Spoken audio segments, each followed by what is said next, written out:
there, Tiffany and Brad here with Years of Years, and it's this day in Disney for March 2nd. March 2nd. Yes. Getting pretty close to the Ides. Beware. So on this day in Disney, we are going back to 1955 with the release of an episode from the Disneyland television series, which was actually called From Aesop to Hans Christian Andersen. Walt hosts a cartoon tribute to the old storytellers of the past. Wow. So on television. He'd been doing it on the silver screen for a while. Lots of tributes. Absolutely. Fairy tale. Yes. So this was one of the most popular episode of the Disneyland series, and lots of people really enjoyed it, and it had cartoon shorts, different Disney cartoon shorts that had previously been aired based on famous fables written by Aesop, La Fontaine, the Brothers Grimm, Hans Christian Andersen. So it was really cool, and it was really Walt showcasing where these stories come from, which we talk about a lot on here, and of course he gave all that credit to those storytellers of old as well.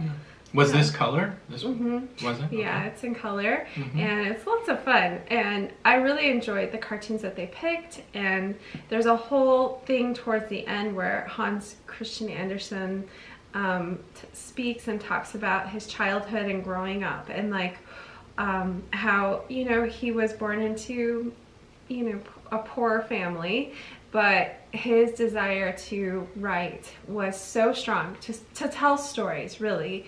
And he always believed, like, the things around him, like the shoes all sitting together had different stories to tell of, like, where they had been, or like the candlestick was sacrificing itself for us to give us light, and it, like, all these things had knowledge. Things are true. Totally.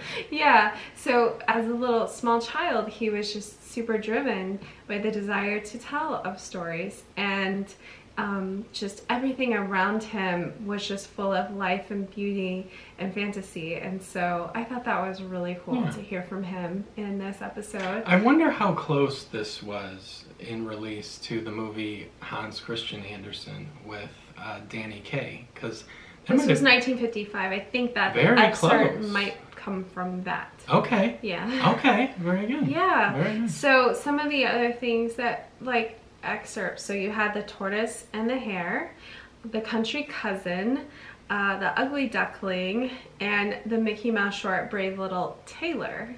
So those were all, and then plus there was an excerpt from Snow White and the Seven Dwarfs. So you had all this come together in this episode. Of course, I'm not Disneyland. suggesting that the story of Hans Christian Andersen was a Disney movie, but big at the time in Hollywood. So I was just curious. Yeah, I'm not sure if that's what they used for it. Maybe they didn't use that. Maybe it was something else that they used. Sure.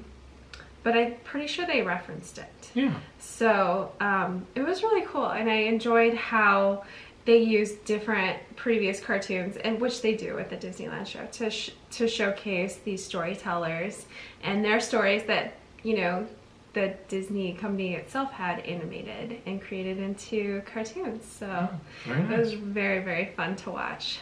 Yeah.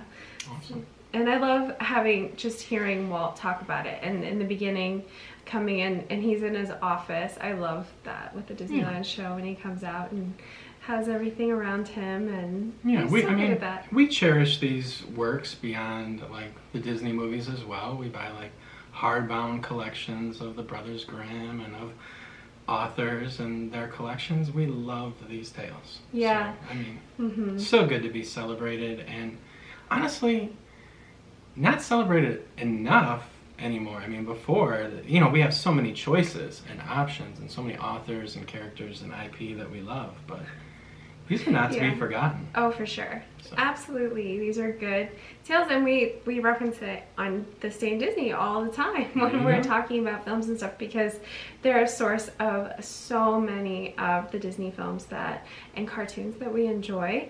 And I feel Disney really, you know, if you wanted to, like, talk about what's the difference between these storytellers and what Walt Disney did, I feel he brought these things to visual life for us instead of just the written word. I mean, is this obvious? I feel like it's a really obvious thought that he just, he had the vision of all these cartoons when he was a kid and did plays and drawings and things like that, and then, you know, he was able to see it through in a cartoon, which was so new, you know, in his life. And now it's just like all in our lives all the time now. But it is the newest form of, I mean, even if you're talking about storytelling through movies or through cartoons or even video games, now VR, that's another environment where stories are being told. And so it's just something through humanity we love to do. You know, so and if stories weren't like reimagined and turned into television and film and games, how could we ever say the book is better? So, you know. Sure. But I think Walt could get the, you know, award if it was given of taking stories from the written to, you know, television, visual, cartoon form. There's so many versions of these classics, and Disney is always Walt Disney himself, really top notch. Yeah, for sure. Hopefully you enjoy all these tales and fables, and you tell them to your children, or you grew up learning them, and tell us about them in the comments.